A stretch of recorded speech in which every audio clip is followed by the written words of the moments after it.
Just ahead on CTV News, a 14-year-old is shot in Hyattsville. Police are investigating.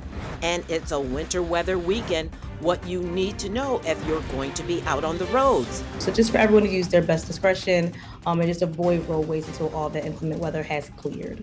Plus, Apprenticeships for Clean Energy will tell you how new federal funding will help expand careers in the area. It's also good for our planet because we're using less energy to do what we need to do on the manufacturing side, and that's good for our climate. So it's a win-win-win, no-brainer. And he defended the Capitol. Now he's running for office. All that and more coming up next on CTV News.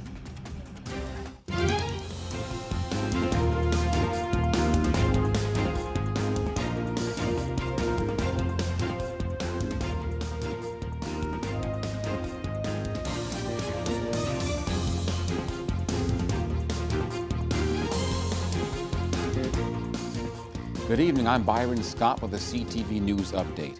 While topping the news tonight, a 14-year-old boy is shot near Northwestern High School in Hyattsville, forcing a lockdown at the school. This was the scene moments after it unfolded. Police say it was a robbery gone bad. They say three males approached three teenagers on the 3500 block of Carnaby Street. Several shots were fired. At about 12:05 this afternoon, officers from Hyattsville Police Department were dispatched here to the 3500 block of Canterbury for the report of a shooting. Quickly upon their arrival, they discovered that three teenagers had been walking down the street when they were approached by three other males. Those three males attempted to take a jacket from one of the teenagers. When he refused and resisted to give up his jacket, a fight ensued, and one of the suspects produced a handgun and shot the victim one time. The victim was transported to a local hospital and is in critical but stable condition at this time. Well, police say the lockdown has been lifted. Anyone who may have information is asked to contact Hyattsville Police at 301-985-5060. And our other top story tonight, the weather. Take a look at this. This is video from 2019. But for those of you who hope to see a lot of this on the weekend, you might be disappointed. According to the National Weather Service, our area is expected to get less than an inch of snow from the coming storm, followed by cold rain, which could be heavy at times. Still, road conditions could still be hazardous, which is why road crews will be out. We will be mobilizing in a snowflake operation.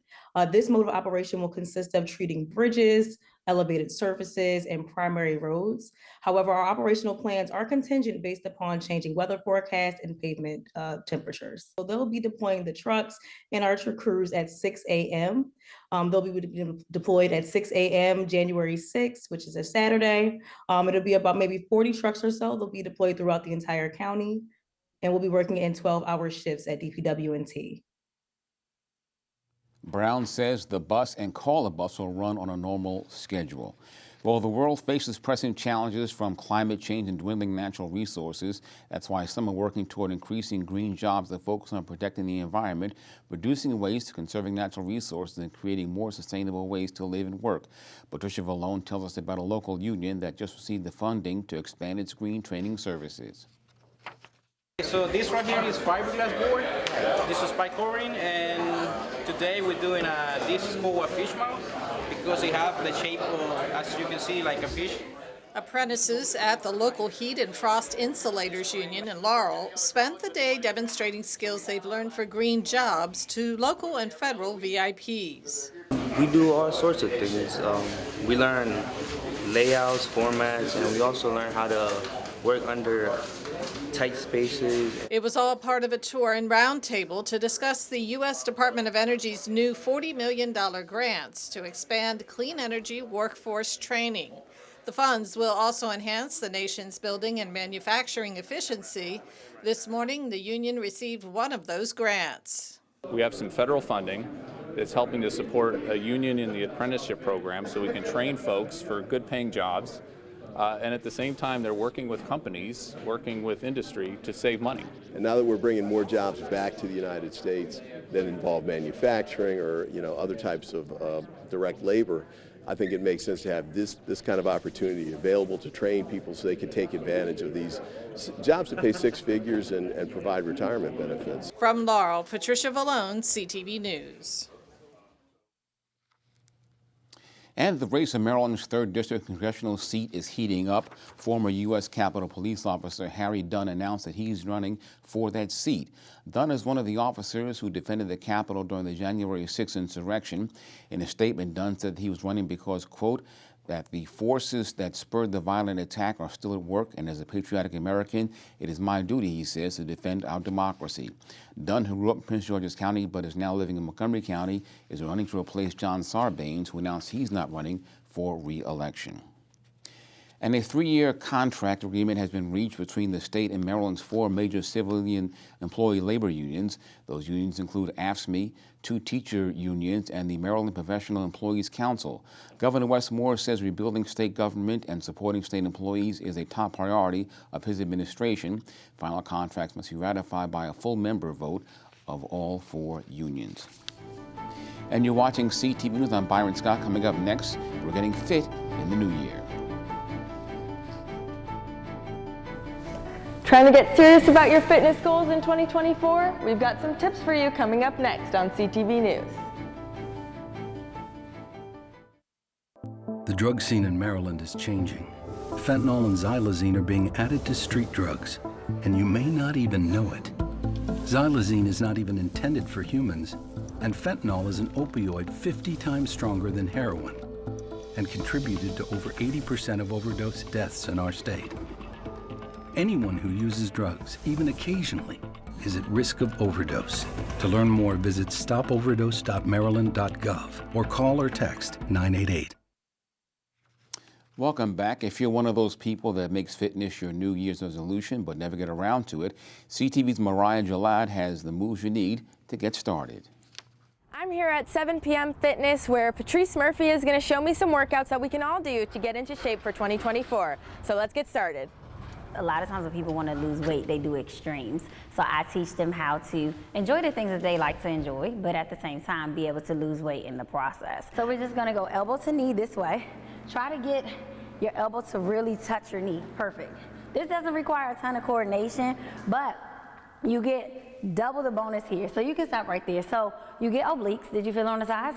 And you feel it in the middle too. So this part, I don't care who you are, how old you are, everybody wants this to be tight, right? For the last 8 years, Patrice Murphy has been personal training, and she opened up 7 p.m. Fitness to help people achieve their health and fitness goals. You can take classes coached by Murphy or get one-on-one training from her. Murphy encourages people of all fitness levels to give her workouts a try, even if you're just getting started. The biggest thing is making it reasonable for you. So if you're a person who's maybe has small children and working out in the evening is probably difficult, you want to get in the habit of doing something that you know you can do consistently. So maybe a morning workout would be your consistent thing. Get active, get moving, whether that's coming in here in a class with me or just going out on your own. One more that's really, really good for a total body cardio move, what I like to call a bend and reach. It's exactly what it sounds like. You bend down and then you reach up. You bend and then you reach. Yep. If you can't make it out to a class, you can always check out YouTube tutorials at 7 p.m. Fitness's website. Mariah Jalad, CTV News. And Mariah there is getting in shape. Well, for class schedules and training videos, head to 7pmfitness.com. Well, Maryland State Police are looking for a new state fire marshal. The search follows the retirement of Brian Garachi at the end of last year after a decade on the job. State Police say the new fire marshal will be responsible for numerous activities, including safety inspections, fire investigations, explosives licensing, and mitigation. The department is taking applications until February 3rd. And the bridge on Laurel Fort Meade Road is closed for emergency road work. As you can see, traffic will be directed around the bridge using Maryland 32, the Patuxent Freeway, and the Baltimore-Washington Parkway before coming back onto Maryland 198. Damage to the bridge was caused by a washout related to logjam debris. Businesses that rely on the bridge to bring in foot traffic are seeing the effects. The bridge actually alleviated majority of the traffic going to the base and going to 32. But other than that, I mean, our customer sales base has dropped a little bit. MDOT says the closure could last up to 2 weeks. And the Prince George Animal Management Facility up in Marlboro is temporarily closed due to the outbreak of an undetermined canine illness. During the closure, staff will initiate quarantine protocols and treat dogs that are ill. Officials say the virus has not spread to any other animals, but the testing is ongoing. Officials urge anyone who has been approved for a pet adoption is asked to pick up their animal. For more information and updates on when the facility will reopen, call 301-780-7200. Up next, sports. Simon, what's going on? Hey there, Byron. And hey, everybody. And coming up in a bit, highlights from some exciting high school girls basketball games that took place last night. Stay right there. When I arrived in the U.S. at 19, I struggled to find job opportunities without a high school diploma. Everything I have, my education, my career, my marriage, I owe to the Adult Literacy Center and my teachers. Your achievement has set an example for so many students. Most importantly, your daughter. Education was the key that unlocked all my opportunities. When you graduate, they graduate. Visit finishyourdiploma.org to find free adult education centers near you. Parents, listen up. Due to the expected inclement weather, Prince George's County Public Schools has canceled all athletics activities scheduled for tomorrow. You can visit pgcps.org for information on when the events will be rescheduled.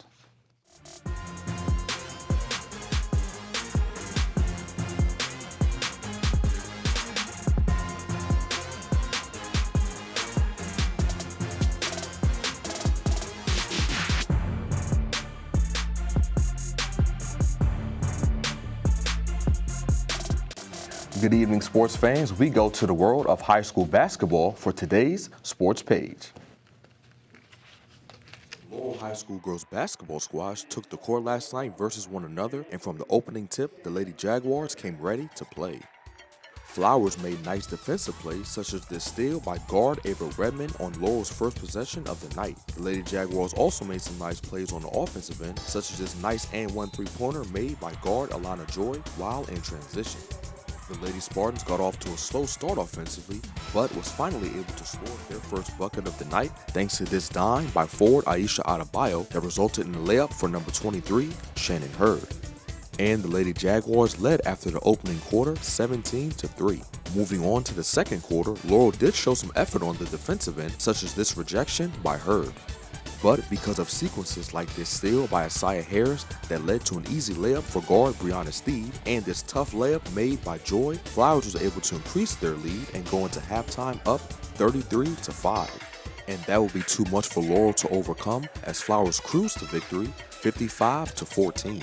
Flowers is now 7-1, and head coach Roderick Hairston gave his thoughts on why the team has started the season off so well. I think effort and the buy-in from the new players on the team and the leadership from the players returning have definitely helped lead to our good start. Meanwhile, over at Wise High School, the girls basketball team matched up against Eleanor Roosevelt, and the game was close as the Lady Pumas only led 32-28 heading into the fourth quarter. But because of shots like this made three by guard Mackenzie D'Antonac and this second chance basket made by another Lady Raider, Roosevelt was able to jump out to a 40-35 lead. Wise was able to score again due to free throws and this coast-to-coast basket by guard Ayana Quintero, but the Lady Raiders were able to maintain their lead and come out on top 45-41. CTV Sports had a chance to talk to Lady Raiders head coach Delton Fuller after the game, and he credited the team's defense for the comeback. Played better defensively. Jaden, the young lady who fouled out, did a remarkable job, her and her sister. We just started scoring buckets towards the end, but defense got to lead the offense for us because we lost one of our leading scorers. So defense is going to have to be basically our exclamation point. And wrapping up sports, be sure to tune in to the Commanders' final game of the season. Washington will take on the Dallas Cowboys on Sunday at 4:25. So, Simon, you say tune in. Give them what's happened. Why? Well, Byron, even though this isn't this isn't how the Commanders season gone as planned. You still want to show support for the team and still watch them, give them support. But I do think that Dallas will come out on top because not only are they a better team, I do think Dallas will have some motivation to get a better seed in the playoffs with the win. So with that being said, I have Dallas come out on top in this one. 4:25 on Sunday. Yes, sir. All right, thank you very much. No problem. A quick look now at our 3-day weather forecast. Tonight, cloudy and 29 degrees. Saturday, that winter storm rolls in with rain and snow. It'll be 40. Sunday, 45 and rainy. Monday, 45 and sunny. And that's our news tonight. Have a good weekend. We'll see you on Monday. Good night. Good night.